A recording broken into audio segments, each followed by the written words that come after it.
बंद करो, बंद करो, बंद करो, बेटियों पे अत्याचार बंद करो, बंद करो, बंद करो, अत्याचारी योगी गद्दी छोड़ो, गद्दी छोड़ो, गद्दी छोड़ो, अत्याचारी योगी गद्दी छोड़ो, मनीषा के हत्यारों को फांसी दो, फांसी दो, फांसी दो, मनीषा के हत्यारों को फांसी दो, फांसी दो, मुर्दाबाद। योगी आदित्यनाथ को बर्खास्त करो, योगी आदित्यनाथ को बर्खास्त करो, प्रधानमंत्री जवाब दो, प्रधानमंत्री चुप्पी तोड़ो, गद्दी छोड़ो, गद्दी छोड़ो, गद्दी छोड़ो, चार बंद करो, हाथरस के पीड़ितों को मुआवजा देना होगा, देना होगा, देना होगा। गिरफ्तार करो, गिरफ्तार करो। मनीषा की हत्या आज झारखंड प्रदेश कांग्रेस और खेल कांग्रेस के द्वारा बहन मनीषा हाथरस में बहन मनीषा की हत्या और बलात्कार हुई, उसके विरोध में हम लोग आज कैंडल मार्च किए हरमू चौक पे। हम केंद्र सरकार से योगी सरकार की बर्खास्तगी की मांग करते हैं और हम चाहते हैं कि जिस प्रकार की रात में मनीषा बहन की दाह संस्कार हुई 3 बजे भोर में, लोकतंत्र की हत्या हुई, एक तरह से ये भी एक बलात्कार ही है। योगी सरकार को तुरंत अविलंब और राष्ट्रपति शासन का भंग कर देना चाहिए और योगी सरकार गिरफ्तार करना चाहिए और सारे जितने आरोपी हैं सबको फांसी देना चाहिए। धन्यवाद।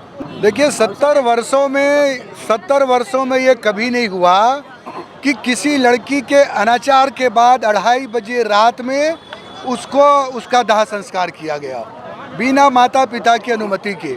और जब राहुल जी और प्रियंका जी ने हाथरस में जाकर देश के सामने ये समस्या लाकर खड़ा किया, तब लोग जो है आक्रोश में है। हम धन्यवाद देना चाहते हैं सोनिया जी को और प्रियंका जी को, राहुल जी को, जिन्होंने देश के सामने इस बात को लाया। लेकिन ये चीज़ें समझ में नहीं आ रही है योगी आदित्यनाथ जी का कि उत्तर प्रदेश में दंगा हो सकता है। ये क्या लॉजिक है भाई आपका? आपके शासन प्रशासन में आपको ये कहने की अगर हिम्मत हो रही है तो कौन है इसके लिए जिम्मेवार?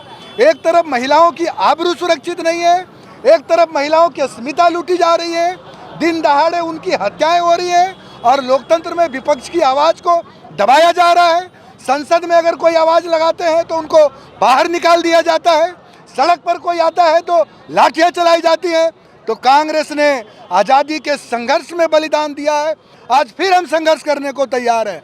पूरा देश उद्वेलित है और हाथरस की पीड़ितों को जब तक न्याय नहीं मिल जाता, उस बहन को इंसाफ नहीं हो जाता, वो कहाँ गया फास्ट ट्रैक? जिस फास्ट ट्रैक की बात किया करते थे, एक भी फास्ट ट्रैक काम नहीं कर रहे। कहाँ है वो निर्भया के समय जो फंड बनाए गए थे? कल मैं रिपोर्ट में देख रहा था कि 3-4 प्रदेशों को छोड़ दिया जाए तो कहीं भी उस फंड का खर्च नहीं हो रहा है। तो कौन है इसके लिए जिम्मेदार? और प्रधानमंत्री जी विदुर की तरह चुपचाप बैठे हैं, कहीं एक आवाज़ उनकी नहीं निकल रही है। तो हम तो न्याय के रास्ते चले हैं संघर्ष करने के लिए, ये हमारा संघर्ष जारी रहेगा। राहुल जी प्रियंका जी ने कहा है कि जब तक इंसाफ नहीं मिल जाता, जहां कहीं भी बहन और माताओं के ऊपर हमले होंगे, कांग्रेस का एक एक कार्यकर्ता गांधी के उस सत्याग्रह को सामने रखकर खड़ा रहेगा और अपनी आवाज़ को बुलंद करेगा। आज पूरे देश में लोगों ने सभी जिलों पर 2 घंटे का सत्याग्रह करके प्रधानमंत्री तक अपनी बात पहुंचाई है। ये जंग महिलाओं की अस्मिता की लड़ाई है, ये लड़ाई बच्चियों की अस्मिता की लड़ाई है और इस लड़ाई को कांग्रेस पार्टी आज यहाँ अमरेंद्र सिंह जी के नेतृत्व में लड़ रहे हैं। कल पूरे रांची में हम जो है वो आंदोलन करने के लिए विवश हों।